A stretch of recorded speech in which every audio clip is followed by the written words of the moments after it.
following is a production of DallasCowboys.com and the Dallas Cowboys Football Club. How about them Cowboys? Yeah! Go Cowboys! Let's go, baby! Are you ready for a break? Yes. Are you ready for a break? Absolutely. Ready for a break?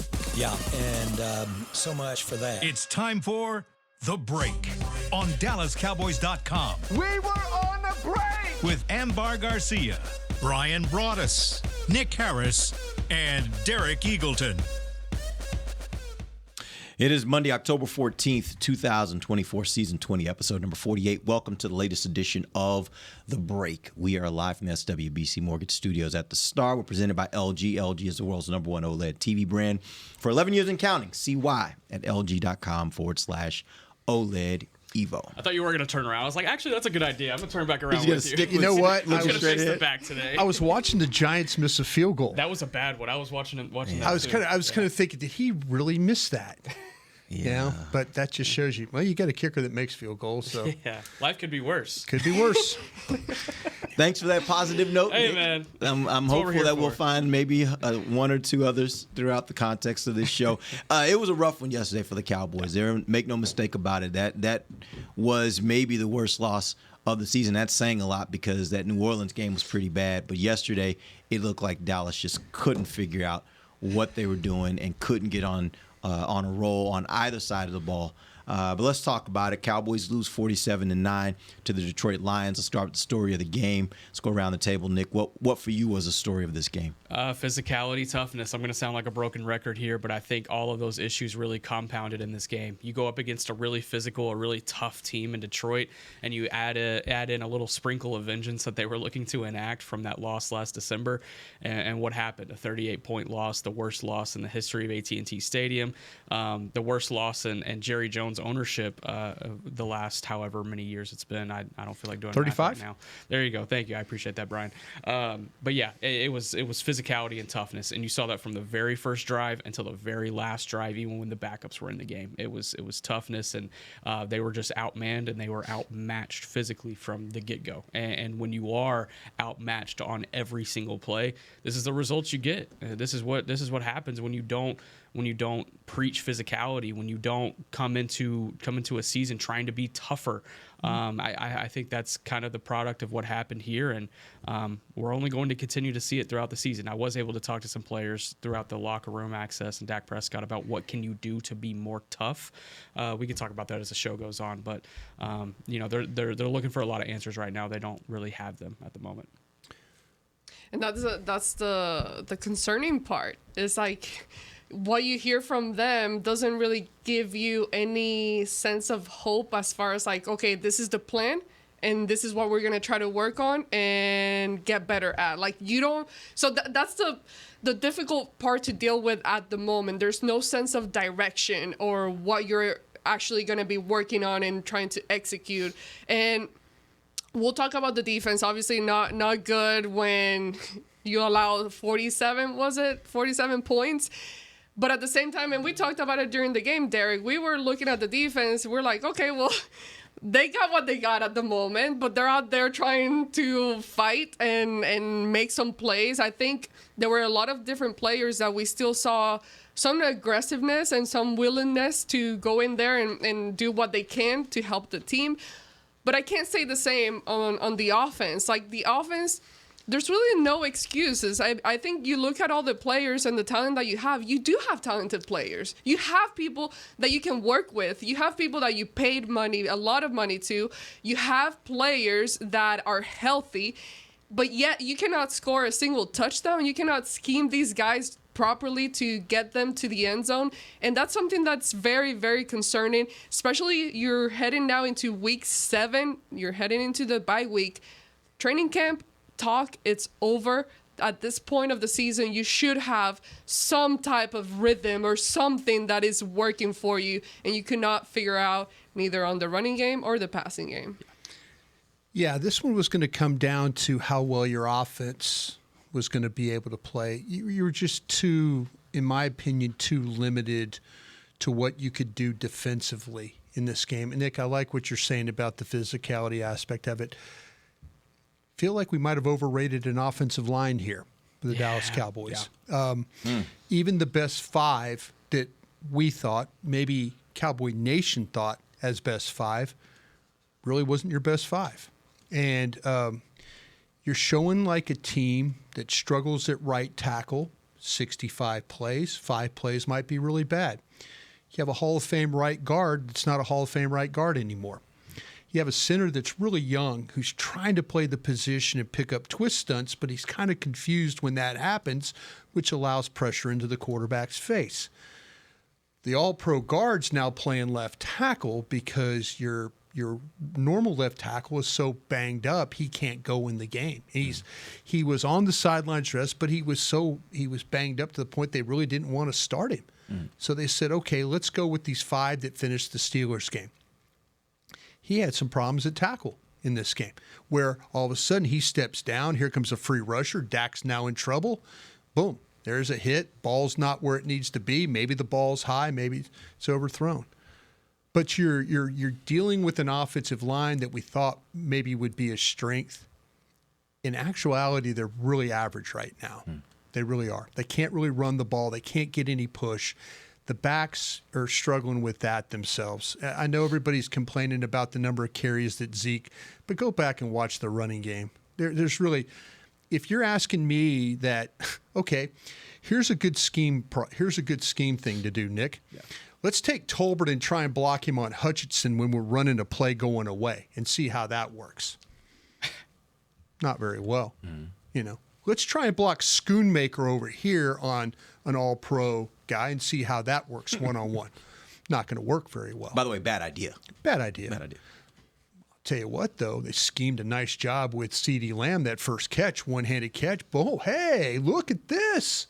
Little scheme stuff working here. We're going to switch the routes, and we're going to drive it, and we're going to clear it. I'll tell you, after that first drive, I was like, man, we're in for a shootout. This is going to happen. Here we go. Yeah. Here we go. So to Silly me, you. I know. Silly Tricks me are all for week. kids. 1,000%. But that's, you know, and you're like, you're sitting there thinking they're capable. They're capable. But offensively, they're just not good enough. They're not good enough. They don't run the ball well. At times they don't pass protect well enough. The receivers, you know, when they do have what we call creative routes. I know Brad Sham and I get out and go back and forth about this. I hate the word creativity in ways of football because I think there's things that you naturally need to do. You can kind of figure some things out, and they have some creative plays. If you go back and watch the game, there'll be some creative plays. Ball's behind the receiver, ball's too high over the receiver. Quarterback's got a guy in his lap. Running back didn't hit the right hole. That's why you lose football games. Defensively, you did not have the personnel to play against that offense. Nick, I'm going to tell you this. Even if you had Parsons, Lawrence, Bland, Carson, all these guys, New Orleans, it might have been an ass kicking too. Yep. That's how good that offense is because they do things to you and they put you under a lot of stress, and that was going to be your offense needed to be good enough to kind of make it a shootout. They couldn't make it a shootout. I'm going to circle back to you on that probably because they're creativity. probably not good enough. I'm going to circle back to you on that creativity point, but I feel like we have bigger things to address. Well, you know what? I'll say this. I was very disappointed from the standpoint that yesterday, in a game we have so many players that you don't have, you're playing a team as good as this team is. You're playing at home where the last 2 outings that you've had, or last 3 outings you've had at home, haven't been very inspiring. The players that are the best players on the team that you needed most to step up at moments yesterday failed you. Yeah. You go down the list, and Dak didn't play his best game. You mentioned Martin, and I have, throughout his career, I've loved this player and what he brings to the table.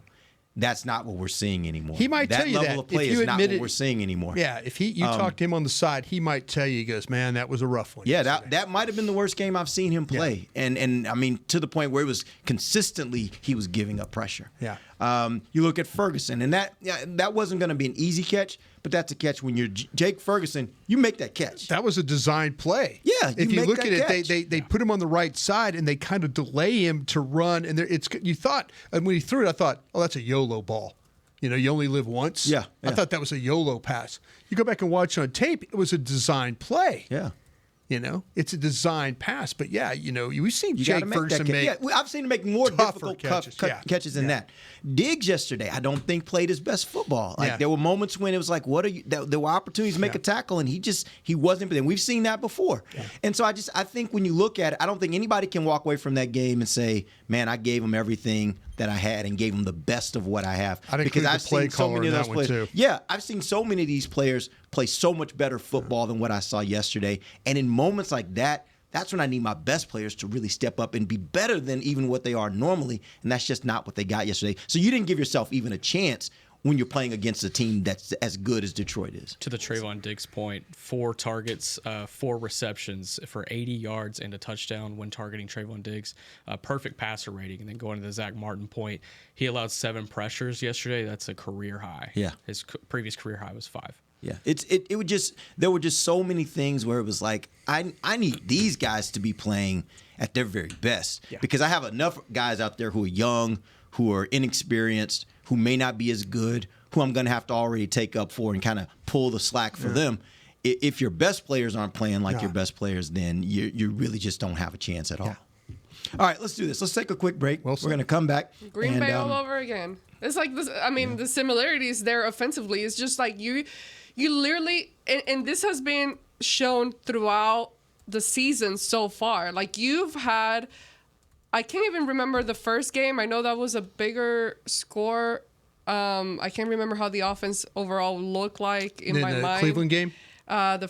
Second half, it was kind of a no-show. They really didn't move the ball. It was all the first half. Yeah. But I mean, you could say similar things about a lot of games this year that even when they have played well, it hasn't been a full game that's of the playing point. That's well. the point. It's like you're not doing much Yeah. of anything. You got red zone problems. You can't score points, touchdowns. You're relying on your kicker, which should not be the answer. And what is stressful is like you don't see any type of improvement in those areas to where you're like, okay, we're getting better here, and like you can at least talk about it and work with that. But right now at this point, it just feels like, what the heck are we gonna do? What are we expecting now? They are who they are, as Bill Parcells would say. Yeah. They are who they are right now. I mean, that's you can't. And I said this last night. I was talking to my wife. I was like, I've been giving this offense the benefit of the doubt. I think we all that they have. were still just as good as they were last year. And I even forgot what they were before they got past the San Francisco game because they were pretty bad before that. And then they seemed to get on a roll. And then we started to see the offense really kind of come into its own. And I gave them the benefit of the doubt that that's who they still were. I was like, surely the loss of Tony Pollard wouldn't make that much of a difference. But they haven't really lost a lot of other pieces. And right now what we're seeing is that this offense is not what they were last year. I don't know if it's all Tony Pollard or not. Maybe Tyron Smith not being you're there. seeing the effect of Tyron as well. Maybe Tyron, but also the part about Tyron is you couldn't rely on him to be there last year for all those games. Yeah, either. but at least he was a major part of it. Now you have questions at left tackle. Yeah, well, you got questions all along. Yeah, you do. But You really the do. thing about it is you have questions at left tackle, but your right guard, as you mentioned, is the bar was so high that he's just playing as a mere mortal right now. Yeah. Yeah, he's an average guy right now, which is crazy to say because he's such a great player and he's been such a great player. It's just that's not what yesterday looked like for sure. Right. All right, we're going to take our first break. We'll come back. We'll dive a little deeper into the offense. Let's talk about Dak Prescott. We'll be back. DallasCowboys.com radio. Todd thought it would be secure to jog in the cheetah savanna. Todd believed the big cat repellent he bought online was reliable. And now, Todd is trying to be faster than this cheetah that can run 80 miles per hour. But the good news is, Todd has AT&T 5G that is fast, reliable, and secure. And he learned the best thing to do is stop running and toss her the backpack with the beef stew. AT&T 5G. Fast, reliable, secure. 5G requires compatible plan and device. 5G may not be available in your area. See att.com/5G for you for details. It's the official men's skincare brand of the Dallas Cowboys, Jack Black. And right now, Cowboys fans can get 15% off their $75 order. Plus, because every deal needs a playmaker, your order will include a free 5-piece skincare set and free shipping. The Jack Black Playmaker is 4 of Jack's favorites and a full-sized intense therapy lip balm. Make a play for the playmaker at getjackblack.com/Cowboys with the code Cowboys VIP. That's getjackblack.com/Cowboys with the code Cowboys VIP. Don't put off getting your oil change, Dallas. Take 5 Oil Change, a proud partner of the Cowboys, is faster than you think. There's no appointment needed and no waiting room. Yep, you heard that correctly. Take 5 is so fast, you don't even have to get out of your car. You can take advantage of Take 5's fast, friendly, and simple service at any of their locations across the Dallas area. And remember, at Take 5, you stay in your car because they're faster than you think. Take 5, the official oil change of the Dallas Cowboys. From the field to the festivities, Lucchese embodies the essence of luxury and tradition. Handcrafted with meticulous precision, each pair offers unmatched comfort and style. Stand tall while you're tailgating or cheering in the stands with the Dallas Cowboys collection by Lucchese. Shop the collection today at the Lucchese store at the Star in Frisco or online at lucchese.com. Lucchese, the official boot of the Dallas Cowboys and Dallas Cowboys cheerleaders. Hey y'all, Matt Pittman of Meat Church here. With football season kicking off, I'm already gearing up to bring the smoker back to AT&T Stadium for some epic tailgates. But with that Texas heat, it's crucial to keep my beer hand cramping cold. That's where Yeti's insulated Colster can cooler comes in clutch. This year, you can even get them with the iconic star engraved on the side. Licensed Yeti Cowboys gear is now available at Stadium Pro Shops, concessions, and on Yeti.com. Check it out today. Yeti, official cooler and drinkware of the Dallas Cowboys. Back to the break. LG OLED Evo is the best TV in the game, but don't take our word for it. Digital Trends said the LG OLED G4 has the best picture quality they've ever seen. See it for yourself at lg.com/OLED Evo. Welcome back. It is the second segment of the break, live from the SWBC Mortgage Studios at the Star. The segment brought to you by blockchain.com. All right, let's talk about Dak Prescott. He was 17 of 33, 52% completion, 178 yards passing, 0 touchdowns, 2 interceptions, 42.2 rating. What are your thoughts on how Dak performed yesterday? Yeah, really poorly.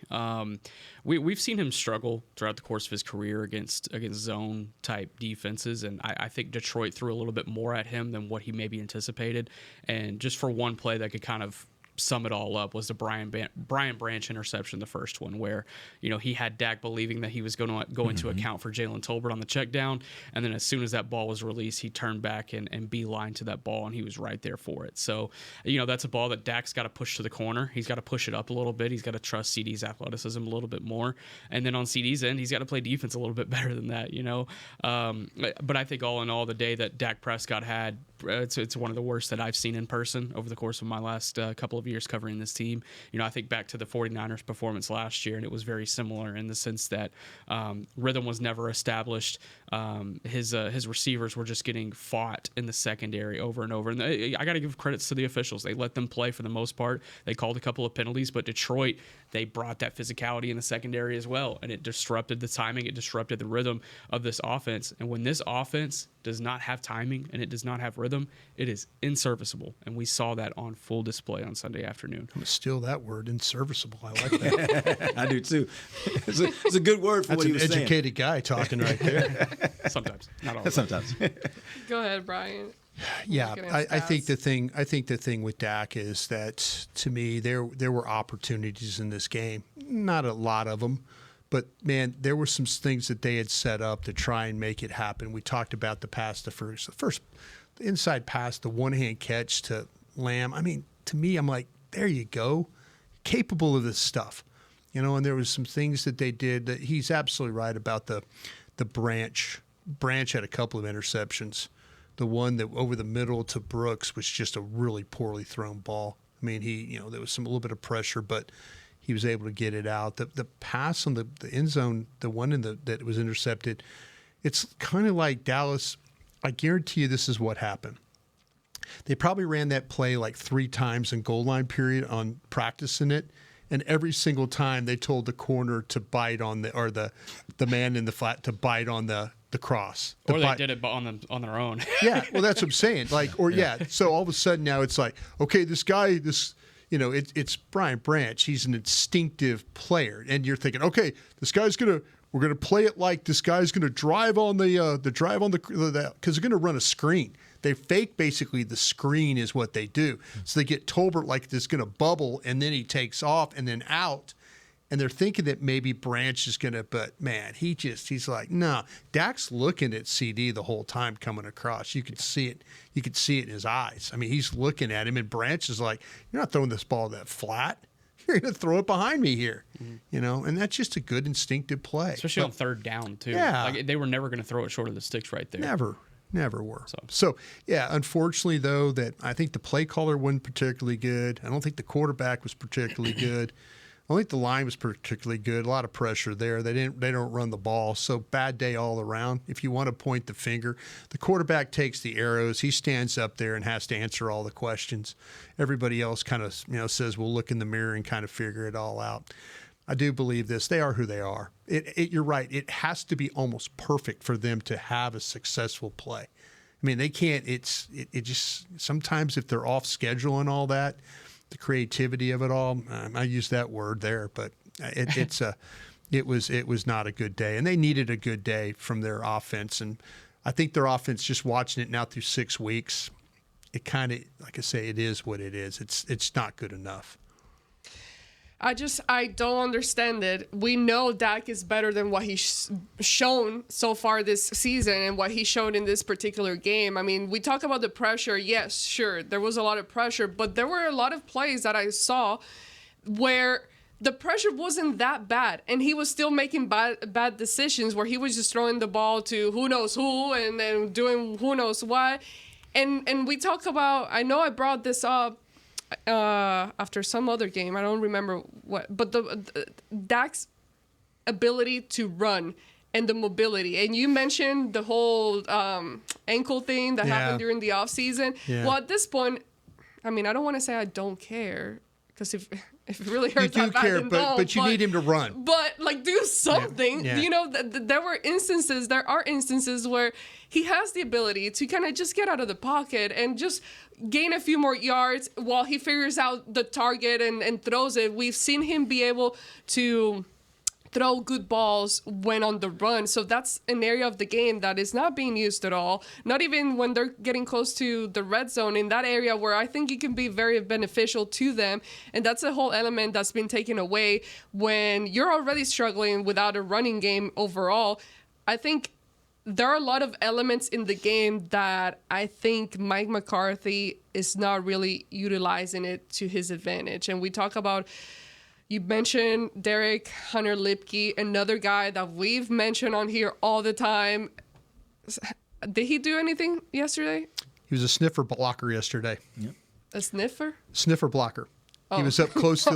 What is his sniffer? I heard a sniffer in the locker room. Whoa, we got issues here. Why is it? What? Sniffer blocker. Are they friends with the New York Knickerbockers from the 50s Sniffer blocker and 60s? plays right behind the line of scrimmage and kind of sniffs out stuff that's going on there. Yeah, but they certainly didn't give him the ball. No, He they did not throw him the ball or hand him the ball. They did not touch the ball. He did not touch the ball yesterday.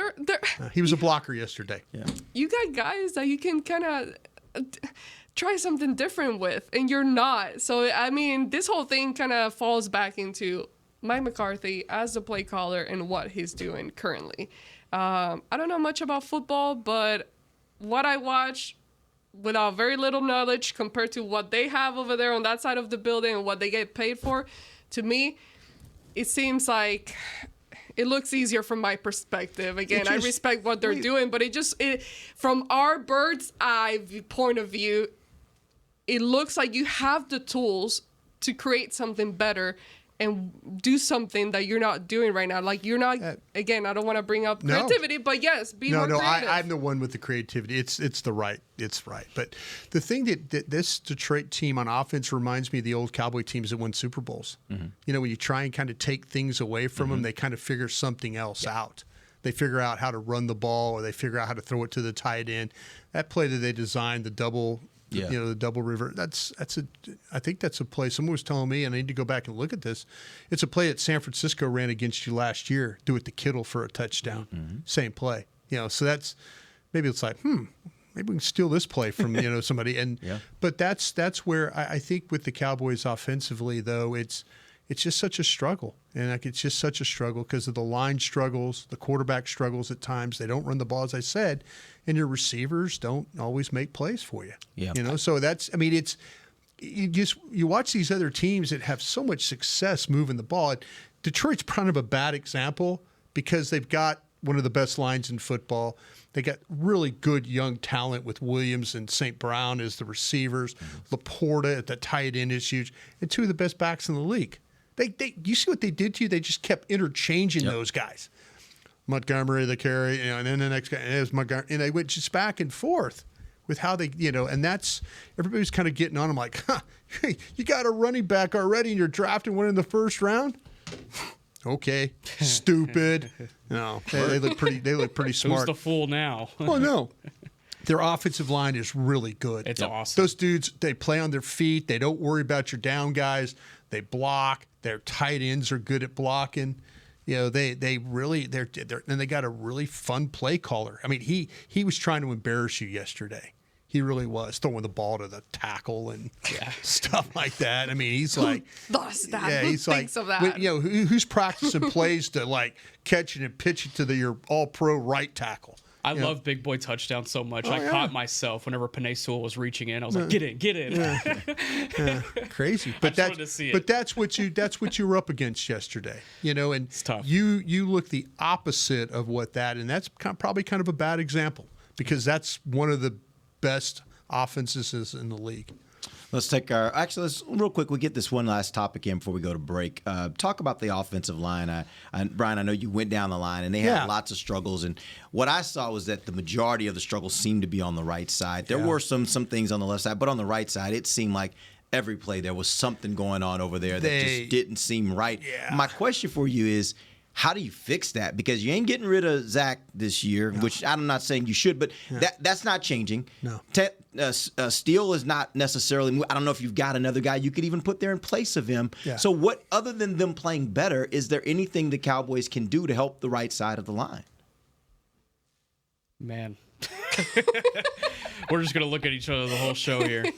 I don't know. I mean, to me, There's one solution. There's one solution that's been tossed around by fans, and it's play Guyton at right tackle. And I think you could do that if you didn't have so much investment wrapped up in Terrence Steele. But my question would be for them, that may be a long-term solution. Could be. But do you think that after not playing right tackle from training camp, now he did play it in college, do you think that he's going to be any better at right tackle than maybe what we've seen already at left tackle? Because at left tackle, we know he's got a lot of development to do. So are you just changing out one problem for another potential problem if you put him at right tackle? I think it's also maximizing Tyler Smith at left tackle if you feel comfortable with what he's done there.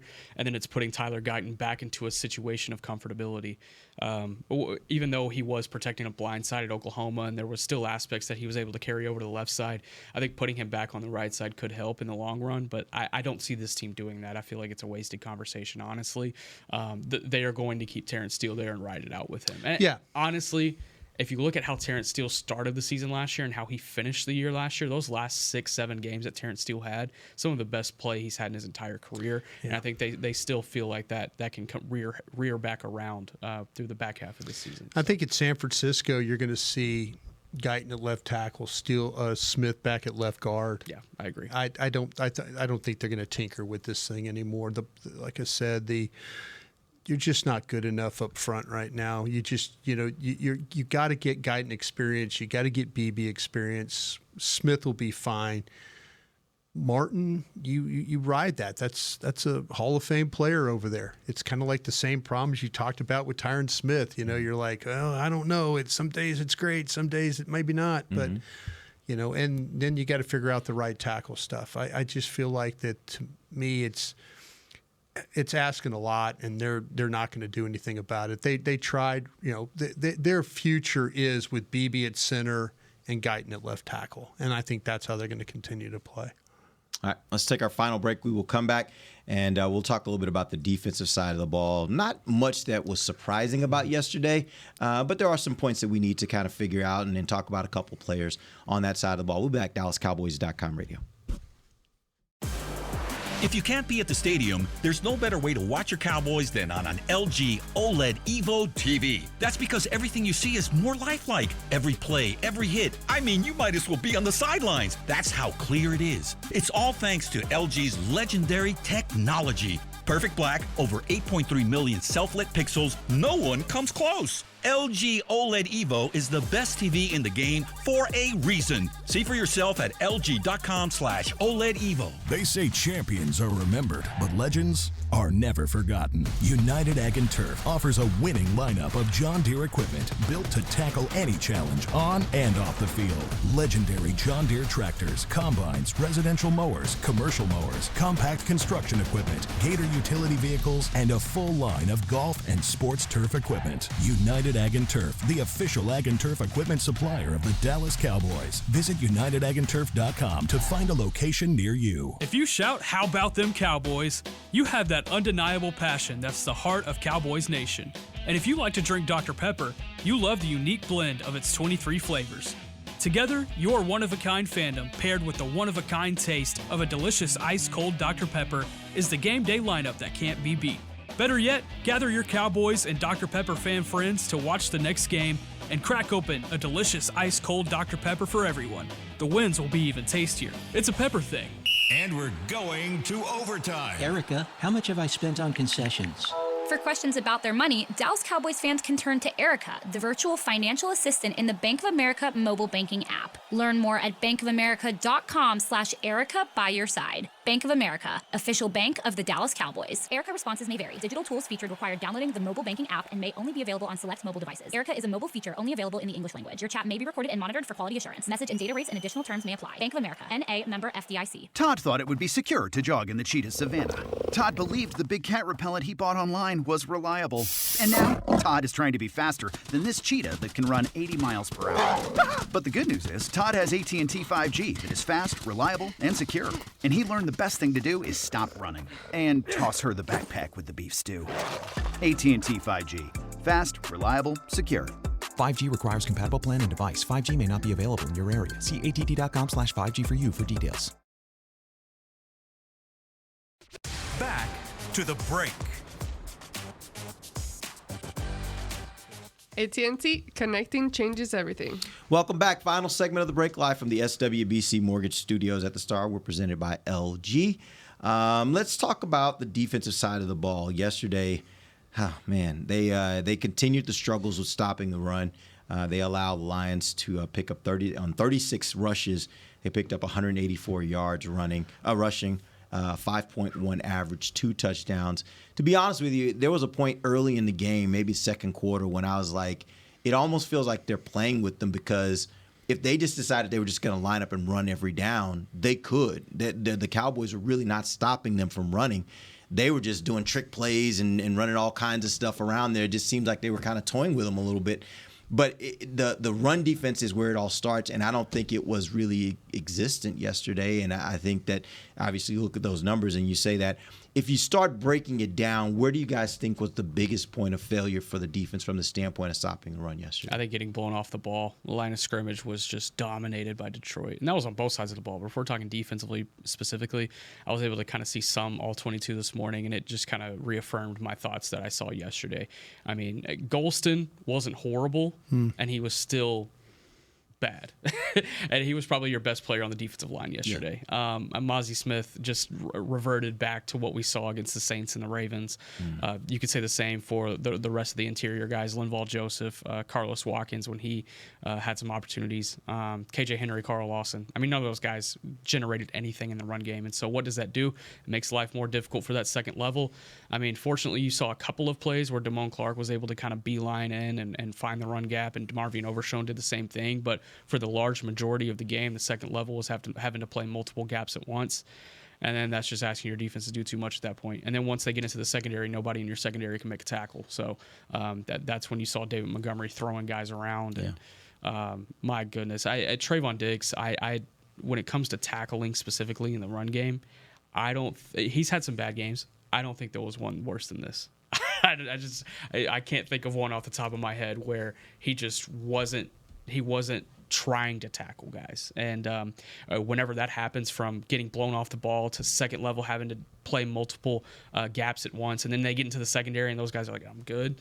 That's what happens. 183 yards and however many carries. I mean, that's what happens. Yeah, I think if you talk about the secondary, I think Wilson was fine. I think Lewis was one of your better players. You know, when you look at that. I will say this though about the secondary though. This team will stress you out with the routes they run and how they replace each other, 3 to one side, 1 to the middle. You know, they do a lot of things, and you know it was a difficult day for them in the back end. I think they messed with Hooker. I think they messed with Diggs. You know, AO sometimes as well. I mean, it's just a struggle. The biggest problem yesterday with you defensively, and Nick's not wrong about the physicality. Those young linebackers had a hard day. They had a hard day because of all the things that's going on. The play action, the fits, the routes behind them, the routes to the flat. You know, everything was messing with them the whole day yesterday. And, you know, you could see that Damone Clark just clearly does not look like he knows where he needs to be or where he needs to fit. You know, all of a sudden, I mean, I think they've dropped one ball this year. I think that the Williams inside breaking route was the first drop that they had. And that was a clear. Yeah, he'd have been gone. And you know what they did? Yeah. They came back and ran the same play, and then they hit it. Yep. You know, they're like, well, damn it, we got to get this guy back going. Play. Yeah, very next. They threw the ball behind. But on the first one on the drop, you see Damone Clark looking around like, whoa, what's going on? And then the route breaks behind him. And it was a really rough day for a lot of young players yesterday. And you know, but like I said, even if you had all your starters, that was going to be a difficult game. Maybe you had a game like last year. Maybe it'd have been a little bit closer. But man, the Lions knew what they wanted to do running the football. Their offensive line is really good at playing on their feet. They're not on the ground. The way that they block, the way they get to second level, the way they cut you off. Yeah, they make it very, very difficult for anybody to have to move the ball on them that way. Honestly, I'm just surprised we had enough bodies to even be at a game. Yeah. Like have players on the field, because at this rate, and we'll hear the report later on Liu Fao. We know he got out of the game, that he finished the game, but walking out of the locker room, I mean, his whole shoulder was wrapped up in bandages and stuff. So that's another guy that's banged up. Luckily, bye week starts now, and they'll have time to rest and get some of those guys back. But the concerning part is here, even when the starters come back, how is this defense like that? It still doesn't promise you that this defense is going to be able to take the next step and be better than what they've been. They were already struggling with the starters, especially in the run defense. So right now, honestly, I just feel like a fool. I don't know what the heck I saw during training camp where I really bought into what Mike Zimmer was selling and trying to implement with this defense. I was very, very excited. And honestly, the thing that I was looking forward to the most was this defense and what he was going to do with it. And right now, there's nothing exciting about it, and the kind of job he's done at the moment. I don't know what you guys think about the defensive coordinator currently. Yeah, Mike is, and I really believed that it was going to be buttoned up. It hadn't been buttoned up. You still see the problems, the busts and stuff that they're dealing with. And we've always kind of talked about with Mike wanting to play with guys that are smart players and stuff like that, that maybe some of those big plays that we'd seen in Green Bay with Dan Quinn and that group, when it was just guys running wide open, would not be that case. Mike's reputation, Mike as a coach, was as a button-up guy. This is not a buttoned-up defense. This is a defense. They're playing a lot of young guys. Not an excuse. Mike will tell you that's not an excuse. Got to coach them, got to get them ready, got to help them make plays. They're not making plays, and you know, as a unit, coaches included, they are really, really struggling with their guys now, because they got a lot of young guys. A lot of young guys are making mistakes, and Mike might be a little handicapped the way he's calling his defenses, but that's on him too.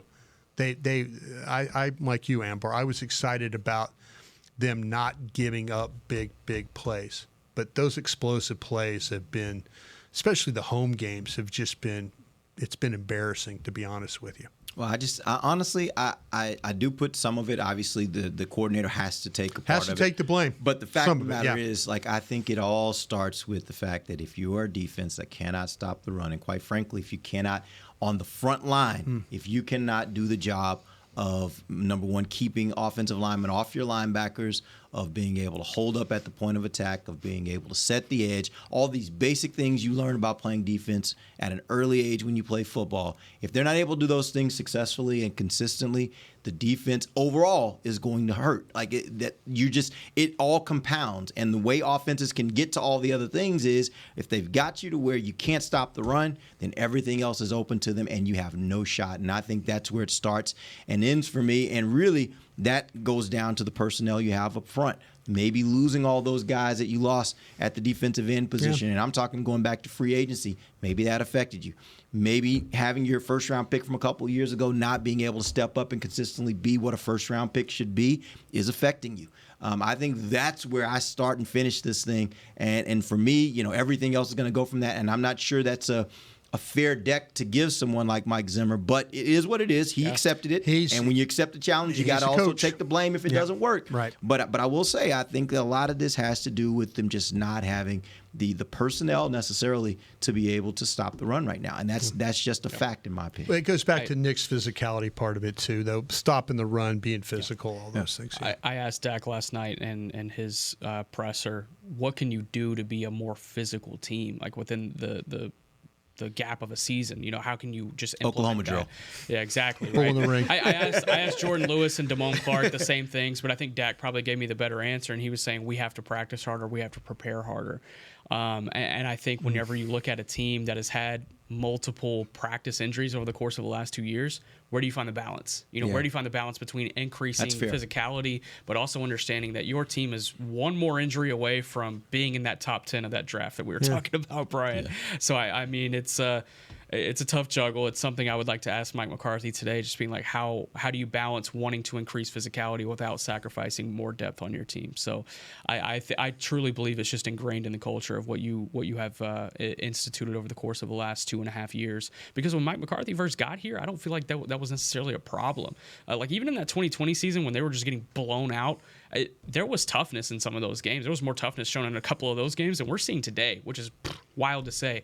Looking at 2021, 2022, I feel like those were the best chances here in the McCarthy era. You look last year, physicality, toughness just went nosedive, and this year it's just going deeper into the earth. So, and what's really interesting is you can see, you literally can see what Dan Campbell brought to that team from the moment he stepped in the building when it comes to physical. The Detroit Lions were never considered the most physical or one of the more physical teams in the NFL. He walked in and from day one was like, if nothing else, we're going to be tough and physical. We're going to be physical. And we all laughed at him too for biting kneecaps. And now you look at that team and they have built that team. He has literally built that. They have built that team. I shouldn't just say him. They have built that team to where, as you talked about, Brian, they got a bunch of skill guys. Yeah. But even the skill guys are a little nasty. Yeah. They play with a certain level of aggression that is, you can point back to the coach coming in. That's all about, I think, the coach bringing that mentality to that team, and that's how they play. And if you're going to play them, you better match that, because if you don't match it, you're not gonna succeed against them. Let's bring in David Goggins. Let's hire Goggins, bring him in, have some, because you hear that's more than physical. That's crazy. Like David Goggins, he's on a whole different level of. He'll push you to your limit.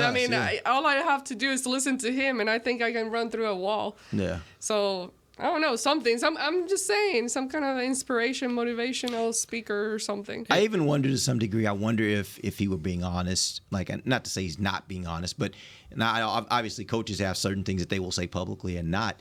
I wonder if Mike really believes physicality is their problem.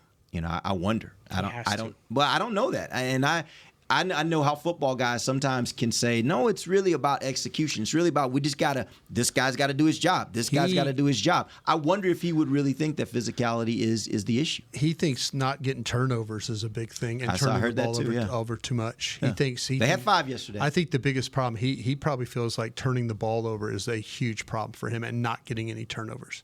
That seems like to be his focus right now. Yeah. All right. Appreciate you guys joining us. We'll be back tomorrow. Actually, we will not have this. See you same guys crew next tomorrow. week, We're next going Wednesday. to we're doing our mix-up shows tomorrow and Wednesday.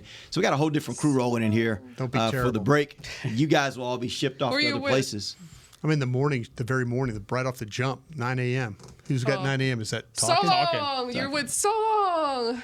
That's Kyle's signature line. So long. So long at the end of every show. I thought you said Somos for a No, second. so long. So long. So well, here on the break tomorrow at 11, it'll be myself. Nick Eatman will be joining me, and we'll have our new guy, Tommy Yarsh, will be joining us as well.